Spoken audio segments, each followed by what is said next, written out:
All right. Welcome, everyone. I'm Nick Wagner Sr., and this is another episode of the Full Potential Live Show.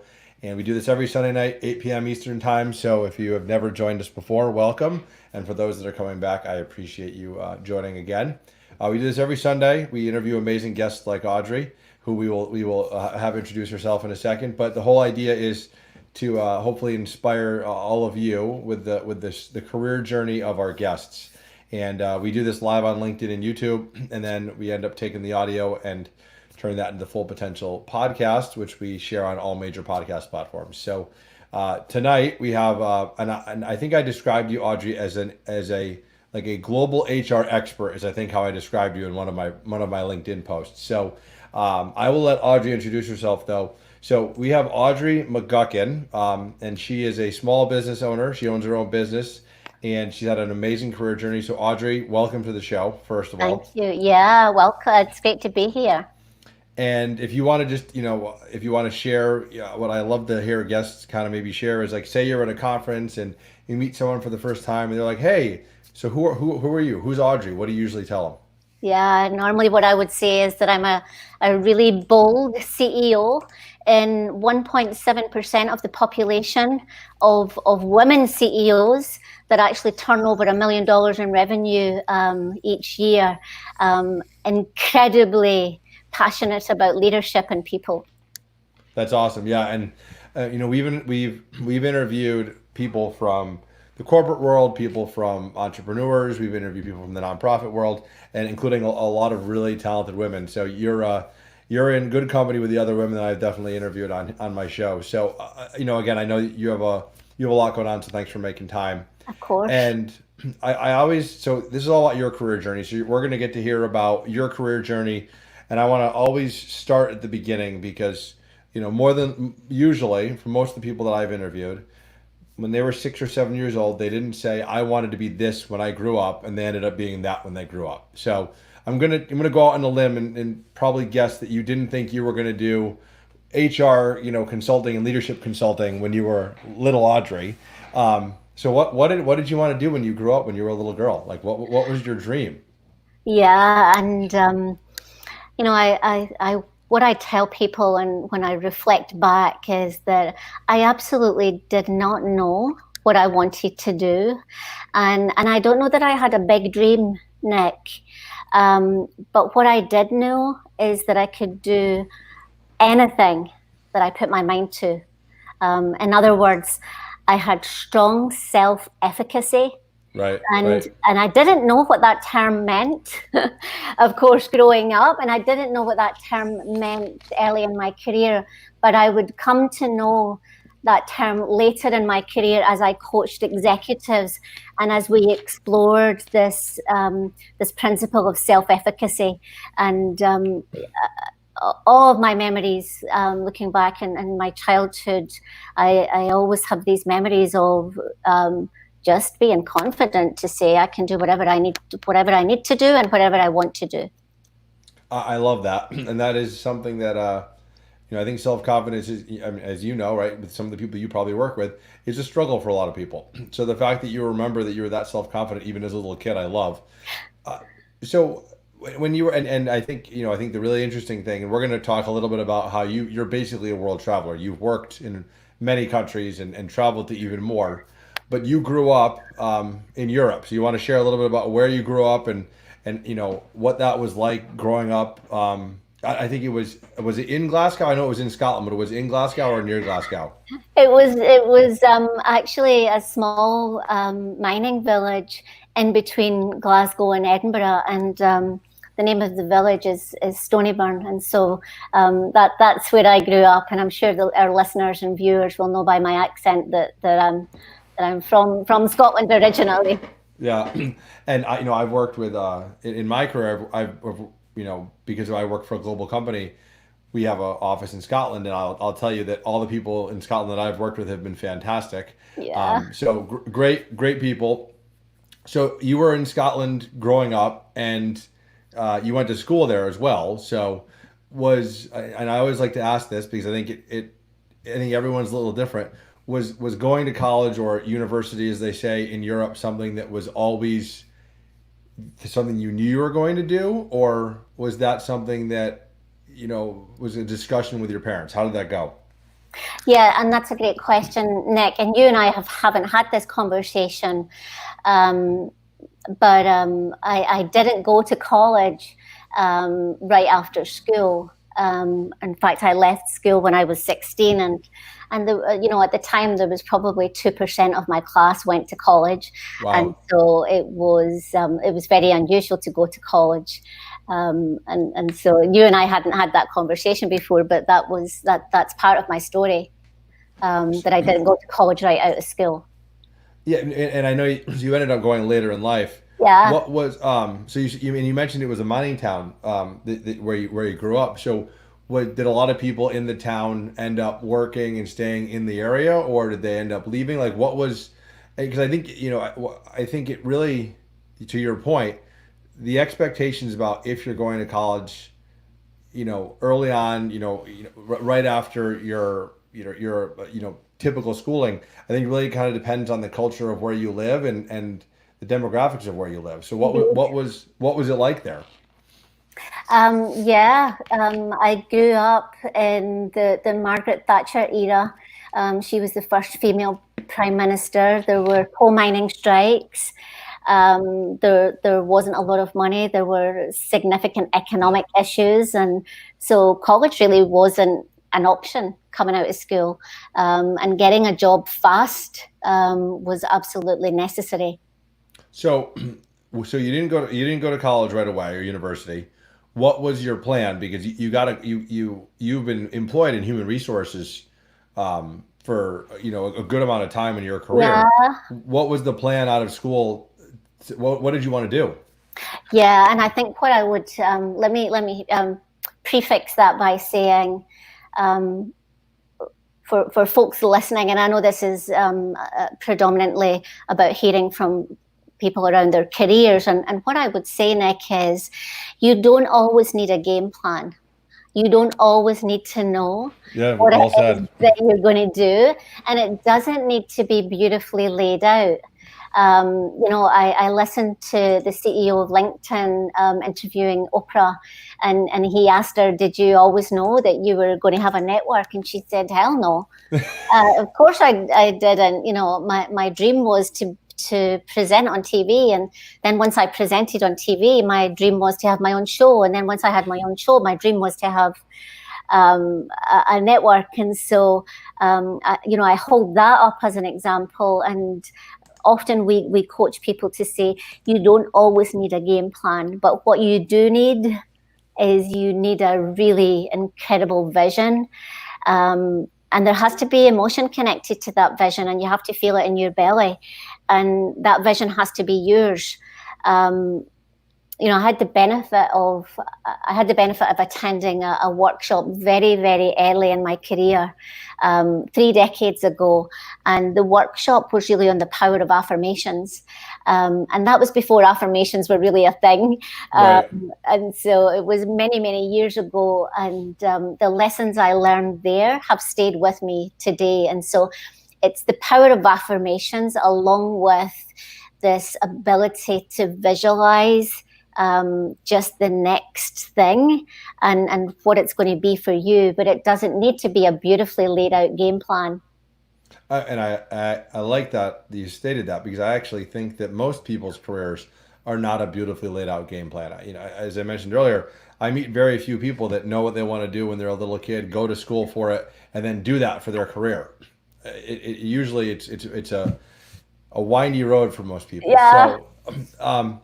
So tell us then. So how did you get your first job? What was that job?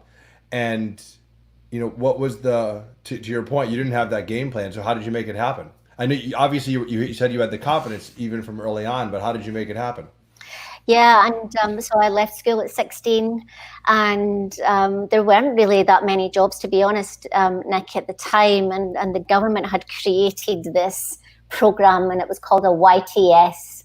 Um, it was a youth training scheme, and it paid well below minimum wage, but we would take those roles just to start getting experience. And Right. so there weren't really that many options. And so I would do that. And then I was bartending on the weekends.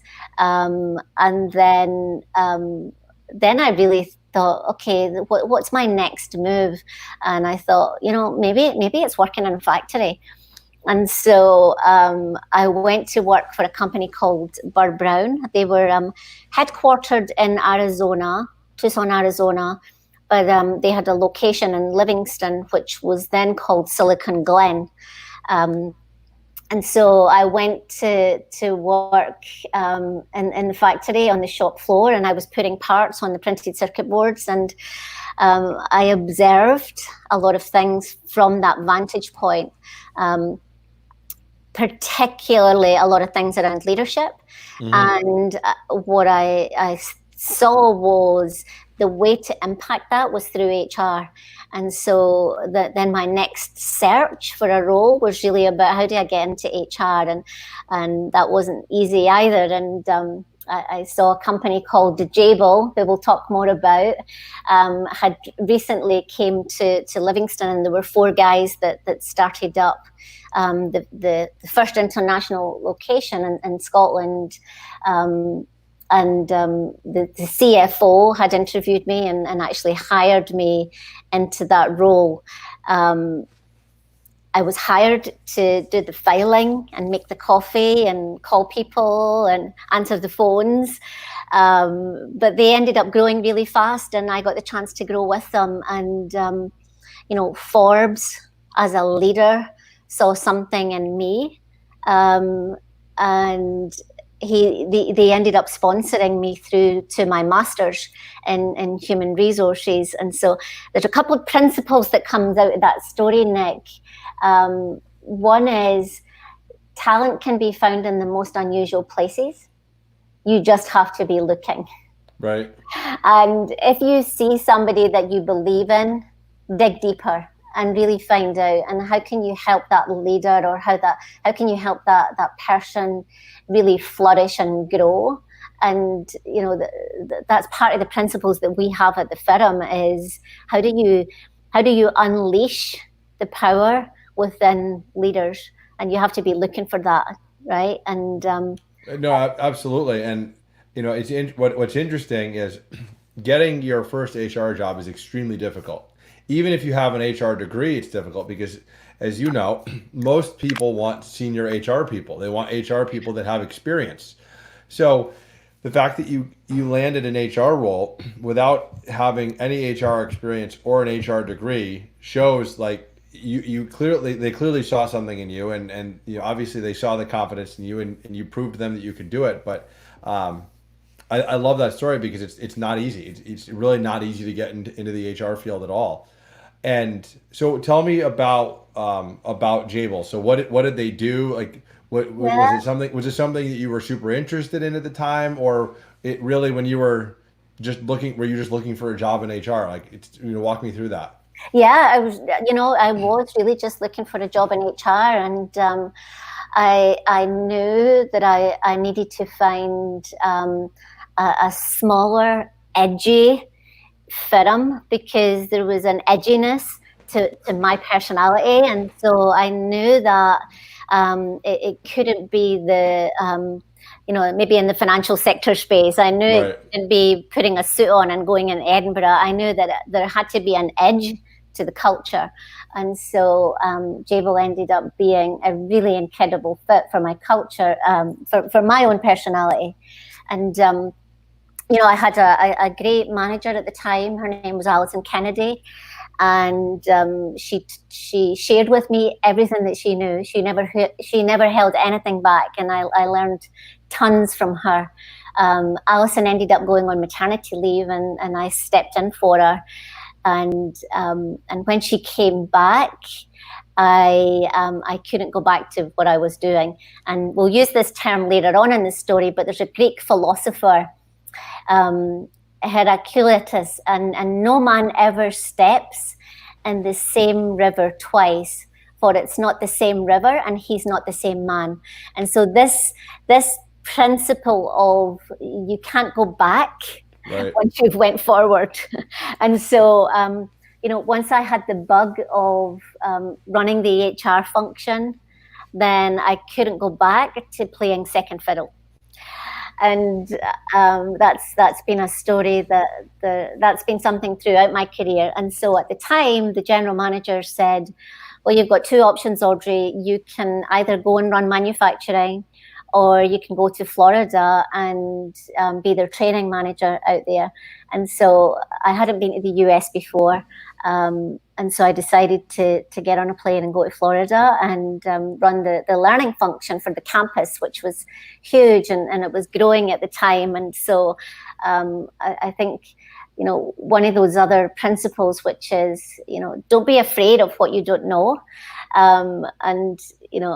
I think we're known at the firm, and I'm known for being pioneering and not being afraid to take those steps. And I would encourage your listeners, as they're thinking about their career, to say, where are your fears and what's holding you back, and what might that look like if you could let go of those fears?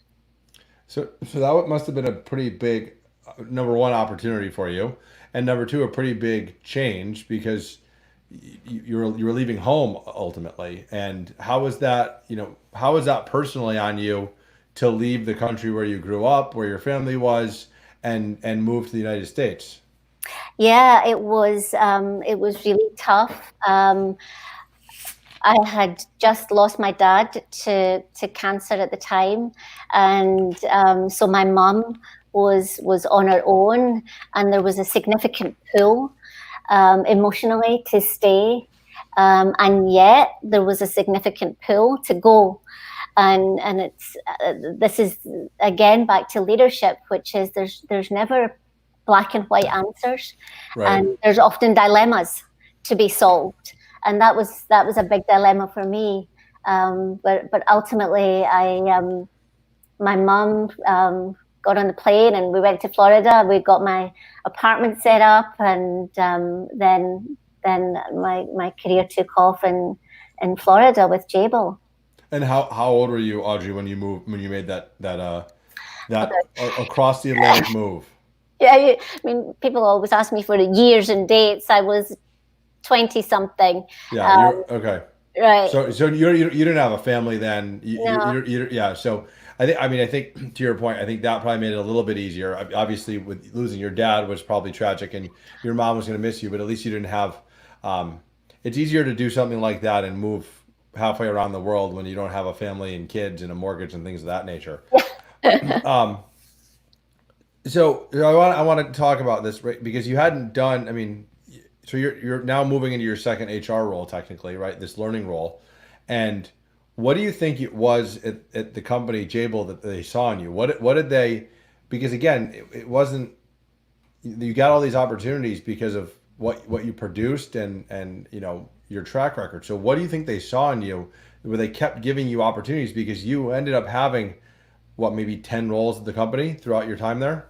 Yeah. I had a number of different roles, which was incredible, and proved for a really fruitful learning experience. And I think some of the things that people have saw in me that they've told me is nobody can really outwork me. So I have an incredible work ethic is the first thing. I think another thing is around this sheer grit and determination. I remember one of the first pieces of work that I had to do when I came to Florida was I had to teach lean manufacturing in Six Sigma. Right. I've never taught that before. And so I thought, okay, wow, I need to figure this one out.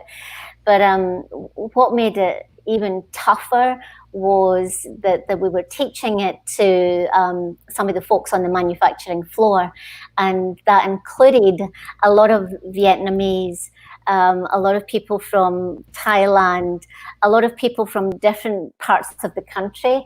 And when you put somebody with such a strong Scottish accent in front of those people, and that I'm trying to learn this lean manufacturing as well, that was tough, but we pushed through, and that was an incredible project that we did. And so I think the message from that is push through, grit, determination, find a way.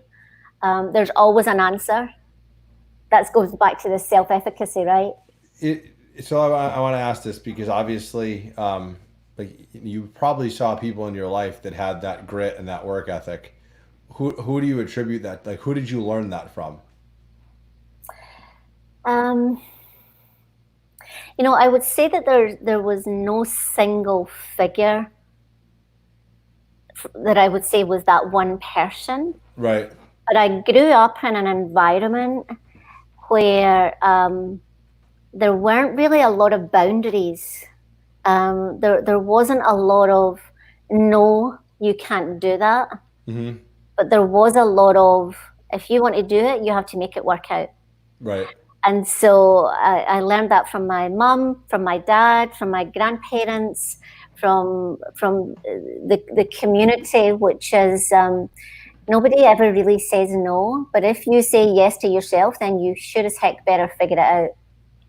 That's interesting. Yeah. No, I mean, again, it's where you grow up is really helps mold who you are for the rest of your life, and clearly, it helped you quite a bit. So you moved to Florida. And you took on the learning role, and then you ended up taking a couple other roles in Florida at Jabil, and kept kind of moving up throughout HR. But then you had I was checking out your LinkedIn before this. You had a really cool opportunity to then go to another country. So you ended up going to Singapore. So explain to me what made you jump at the opportunity to then leave Florida and go to continue your journey around the world, right? So we'll go from Glasgow to the United States to Singapore. How was that, and what was that like? Yeah, it was great. And let me just do a couple of edits on that journey. So I went from Stonyburn to Florida, and while I was in Florida, I actually went back to Scotland for a couple of years to head up some merger and acquisition work. Then went back to Florida, and then went to Asia. Then went to Asia. Yeah, and at the time, Jabil was really doubling down in their investment in talent and leadership.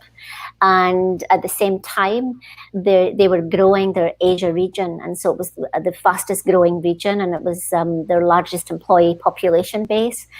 And yet they were the least mature in the talent and leadership practices because they had grown so quickly. And so my boss at the time was Bill Peters, and he said, if we truly want to be a global organization, then we have to have global talent practices. And that means that we need the perspective of the people in Asia. And you can't really get that perspective when you just fly in for a visit. You have to go and live there. And so that was the reason I went, Nick, was really to learn what does it take to implement global talent and leadership practices into places like China, India, Taiwan, and yeah, so that was the single biggest reason for moving there. I actually have twin 17-year-old girls, and they were 10 when we moved there, and they were 14 when we came back, and so honored to be in that region and have them experience that as well. So it was a great personal experience, and it was a great career experience, but it was pretty tough as well.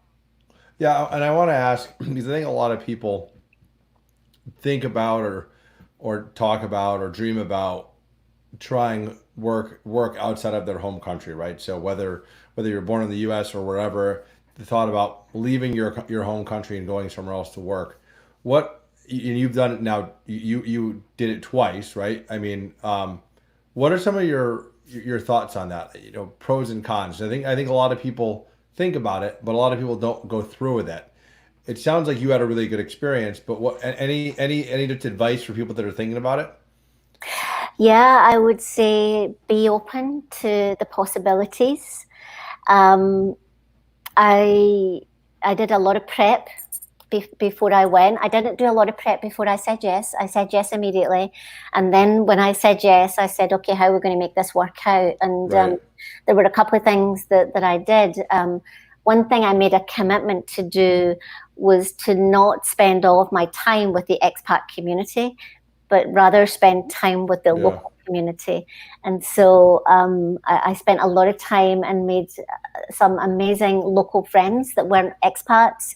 And on purpose, I reached out wider than my network.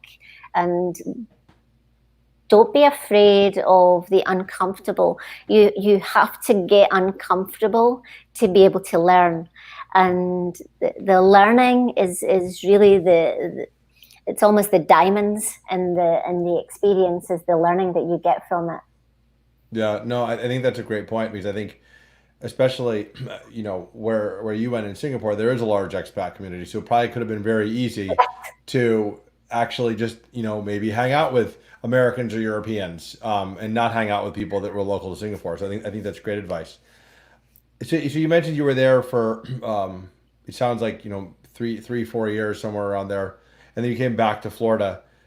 What as you moved throughout all these different jobs, was this a process where you applied for these jobs and then they picked, they're like, all right, Audrey, you applied, we're going to take you? Or was it more around, hey, Audrey, we need you to go do this, and you kind of got tapped on the shoulder and you went and did this, and then, hey, Audrey, we need you to go do this? How did that work? I think that's a common question people have on how do you find that next role in an organization. Yeah, that's and I love that question, Nick. And sometimes there will be open positions and you'll apply for them. I find that that's not very often the case.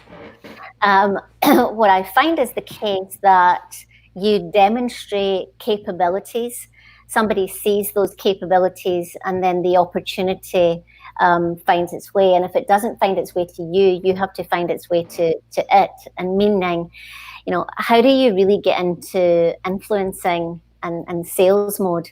And how do you really demonstrate your capabilities in a way that people can't imagine doing it without you?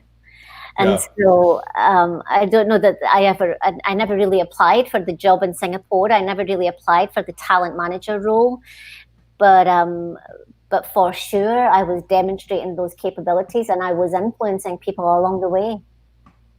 No, I think that's well said. I think that's great advice for people listening or watching. Did you? I guess my next question is around this progression throughout Jable. At what point did you know you eventually wanted to become, the chief talent officer, and you wanted to keep climbing and getting larger roles with more responsibility? Like, was that the minute you moved to Florida for that first job? Was that a few years after that? Like, how did that happen? Yeah, and I'm going to have to cast my mind back and really try and process that. But um,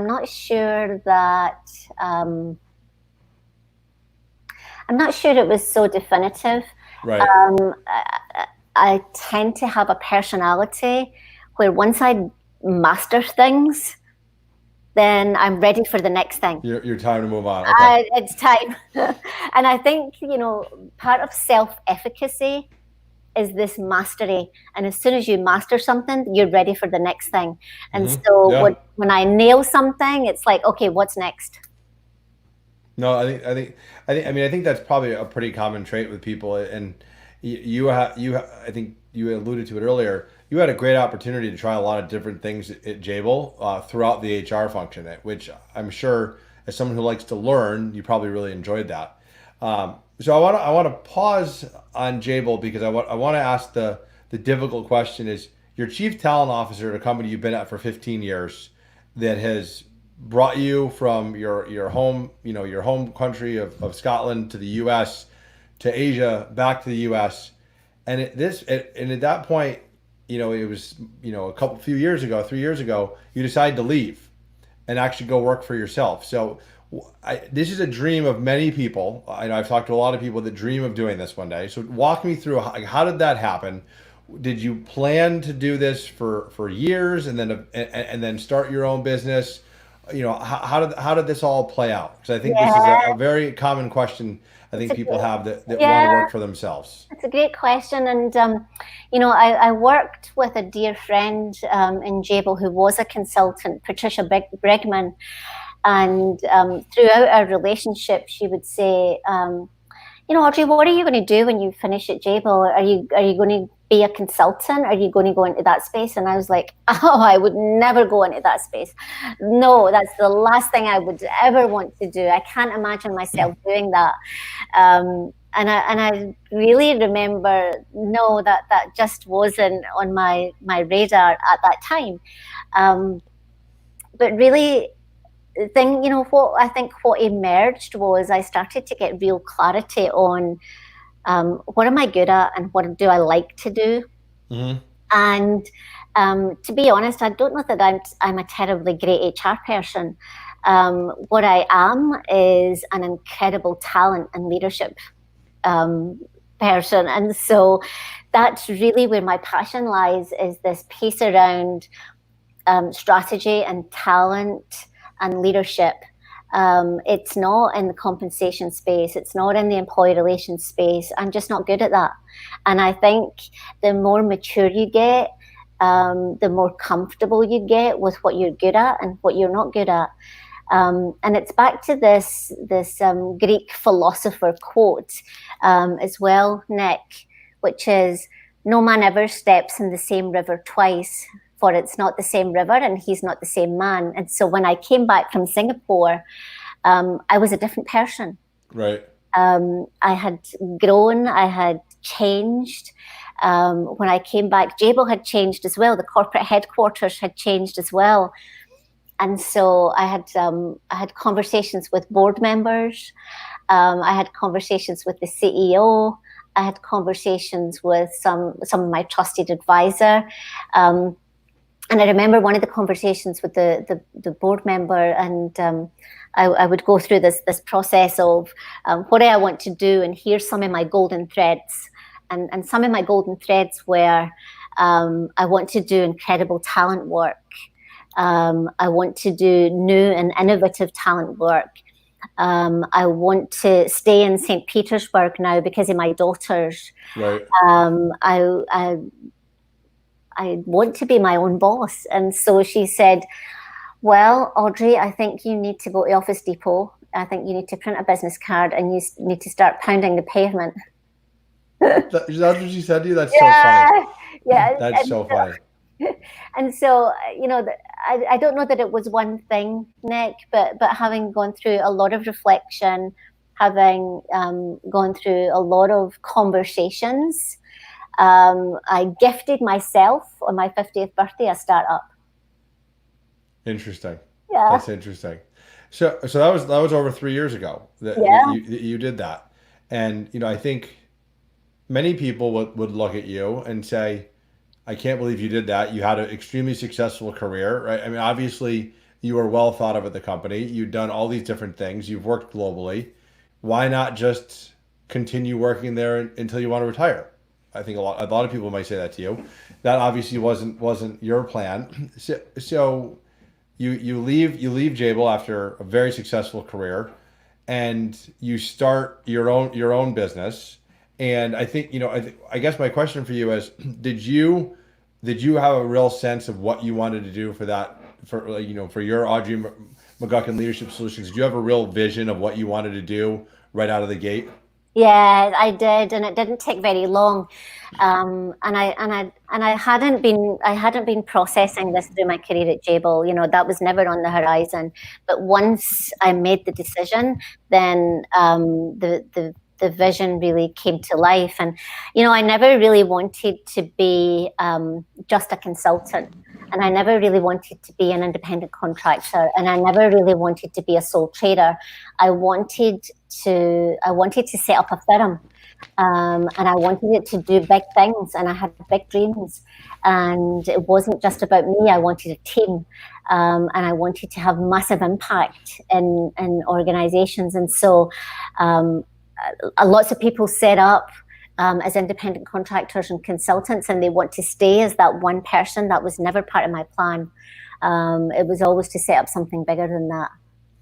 And you mentioned earlier that leadership and talent development and solutions was really what you loved about HR. It wasn't compensation or employee relations and because I think for a lot of people that out there that are not HR professionals, there's a lot of different things you can do within HR, and a lot of them are very different. I mean, compensation is a perfect example. It is very, as you can imagine, numbers and financial driven, and employee relations, I think, is probably one of the hardest things within HR because you're dealing with problems every day, all day, right? So, when you started the business, you focused on leadership.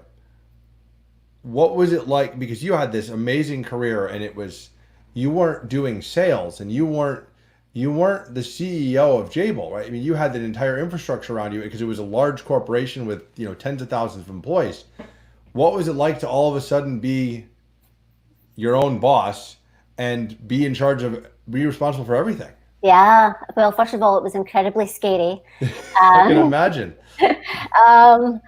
But when I look back, Nick, I don't think I've learned so much as I've learned in the last 3 years in my entire career. And so right now I do very little customer execution. I do it with some really special clients. Right. A lot of my work is around business development, customer relationships, sales and marketing, finances, compliance. And so I'm really playing that role of the CEO versus the person that does the work. And so I have an incredible team that does a lot of that work. But one thing that was just so beautiful that I didn't really know before is that I really love being a CEO versus a practitioner. And so the impact that I get to have from that vantage point is wildly different. Absolutely. But it's interesting, I think, as we mature through our careers, what we end up understanding about ourselves, about what we like and what we don't like. And I think what we don't like is typically as important as what we do like. Yeah. What did because obviously you don't just quit a successful career without talking with your family first. So when you told your family, including your daughters, I'm assuming they were in the part of the conversation, like, hey, mom's going to quit her job to start my own business at 50 years old. What was their reaction? I mean, what did they think of that? Yeah, and I think, I've always had a very supportive family, Nick. And one of the things my daughter Emily said was, just do what makes your heart sing. What else is there to really talk about?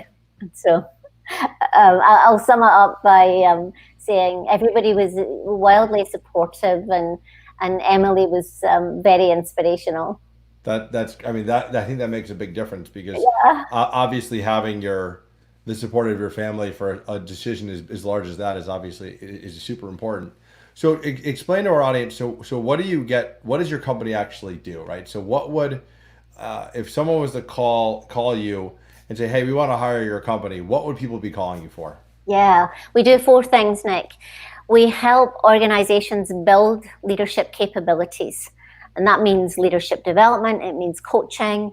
It means finding those leaders in the most unusual places. The second thing we do is talent management work, which is around succession planning and assessments. The third thing we do is organizational development, which is communications and change management. And then the last thing is diversity, equity, and inclusion. So we're helping, as you can imagine, a lot of organizations right now through a lot of the racial injustice and some of the work there. So that side of our business is exceptionally busy. So those are the 4 things. Those are the 4 things that we do. But what's more important, Nick, is what does it feel to work? What does it feel like to work with us? And so when you work with us, you can expect us to be really bold. We have a mantra of truthfulness, which is we're going to call it like it is. and we're if something doesn't smell right, then we're going to say that. You can expect us to be really innovative and agile because we're small and scrappy. Mm-hmm. And the how I grew up and early on in my career, a lot of that finds its way into the firm, and it finds its way into our culture. We are obsessed about the client engagement component of our work, and so it's not for everybody. And typically companies will decide early on if we're the right firm for them. But the great news is that we get to decide who our customers are also. No, absolutely. And I think it's interesting, Audrey, because you and I are both in the HR field, so I think we have a interesting viewpoint of what HR is today versus what it is 10 years ago or 20 years ago. Because I think when a lot of people think of HR, they think of a couple things. They think of what you said earlier, employee relations, like, am I in trouble with HR? Or they think of payroll, or they think of, HR hires people. But you just rattled off, 4 things that a lot of people don't think of when they think of HR. And I think the cool thing about being in HR today in 2020 is it's HR helps set the strategic direction of most companies, and talent is typically today one of the most important things in any company. And I think the way that HR is looked at today versus when you started your career, when I started my career, is very different. I think so, yeah. And I Nick, you know that I do a lot of work with the Conference Board in New York City, and they just their CEO research for 2020, the number one internal stressor for CEOs is talent. And yet there are so many organizations that really haven't got their arms around it. And I think that that's the intersection point for us, which is how do we help those organizations that are incredibly worried about talent, and yet they're not actually sure how to strategically go about, building a game plan around talent. Yeah, no, I think that's well said. And it interests me. I think you really see successful companies, to your point, invest in talent and really make sure that their employees are, they have the professional development they need and the training they need and the resources they need, versus the companies that aren't as successful don't invest in their people. And I think you really see a vast difference between those two worlds. So I want to go to we'll go to a rapid fire question session before we wrap up with you tonight. And I really appreciate you making time and sharing your career journey with us. So what would you say to date would be the biggest success of your career? The biggest success of my career, even though it's the most recent, I think it's the firm that I've started in the last 3 years. Well, it's yours, so I mean, yeah, I'm not surprised to hear that. So on the flip side, and I always ask this not to relive horrible memories, but to figure out what you learned from it. What was the biggest failure of your career? That you experienced. And I often get asked that question, and I'm not sure that there's one thing that jumps off the page. I think that there's been a lot of spectacular small mistakes and small things that I've got wrong. But I think because of my outlook, and I think because of my mindset, it's like, okay, that didn't go well. What's next? And so I don't know that I would really say, oh, wow, this big one thing was my biggest failure, but lots of small, spectacular missteps. Okay. Nope, that's well said. If you had to recommend a book about leadership, what would you recommend? That's such a tough one. We have so many that we're really looking at right now. Let me think about that for a minute. All right, think about that one. All right, and last rapid fire question. So I know you did go to school for HR at one point. What was your favorite course in school? Like favorite class that you remember, like you loved learning it. It stood out to you. I think it was, and when you say school, I mean school. University. Yeah, college. College. For me, it was the organizational psychology, and I think one of my big dreams that I've still not realized is I would like to go back to school and do a PhD. And in all your free time, right? So that's definitely on the horizon. because I have a fascination with really just how the mind works, Right. and the impact that it can have. Yeah. People are interesting creatures, right? I mean, that is what makes HR so interesting, is the people, and how unique we are. So, all right. So I always close with the same question, Audrey, because I love to get people's thoughts on this. So you've obviously had a very successful career, which started back in Glasgow, went to the U.S., gone all over the world. What is that one piece of advice you give my listeners in the audience that's helped you reach your full potential? So that one thing that's helped you be so successful, whether it's working for Jable in the more corporate world or working for yourself as an entrepreneur. Yeah, and I'm going to be a little bit bold and say, can I have 5 things instead of one? Um, so I would Absolutely. my best advice would be, take time for self-awareness. Really understand what are your gifts, but what are your flat spots, and get to work on those flat spots fast. Never mind grandstanding about how good you are and this and that and all this focus on strengths. Great, but what is it that you need to get better at, to be a better leader? The second thing is, if you're going to do something, do it 100% plus. No half measures. When we work with our clients, we obsess about the experience, and that's just an example. So I would say that when you want to get ahead, you can't do things in half measures. The third thing is, don't be afraid to take a path that's new to you. Jump in, get uncomfortable.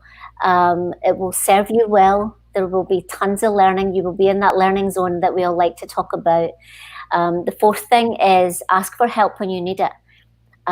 Put pride aside.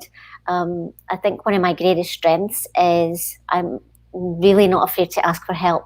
I will raise my hand quickly and I will ask for help. When did you learn that? Was that something you've always done, or was that something as you've gotten, like, throughout your career, you've learned to do it more?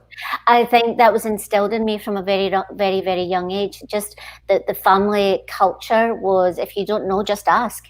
I just think I absolutely love that, because I say that all the time, that asking for help is a sign of strength, not weakness. Yeah. Because so many people are afraid to do it, but you can't be experts at everything, so why not ask for help? I love that one. Okay, sorry. So that was number 4. My greatest strength, and people want to help other people, and I find that there's not that very often people will say no.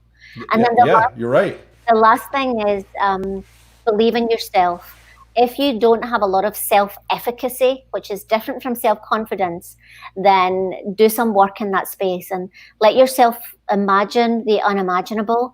And as Emily would say, do what makes your heart sing. I love that. So again, Audrey, thank you so much. We're going to make sure that we link to, in the description on both YouTube and the podcast, we'll link to your Audrey McGuckin Leadership Solutions website. We'll link to your LinkedIn so people can check that out.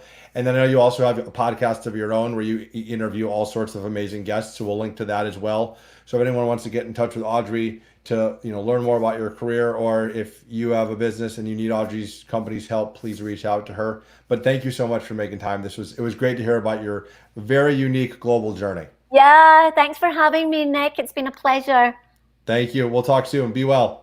Thank you, Nick. Thanks, Audrey. Uh-huh.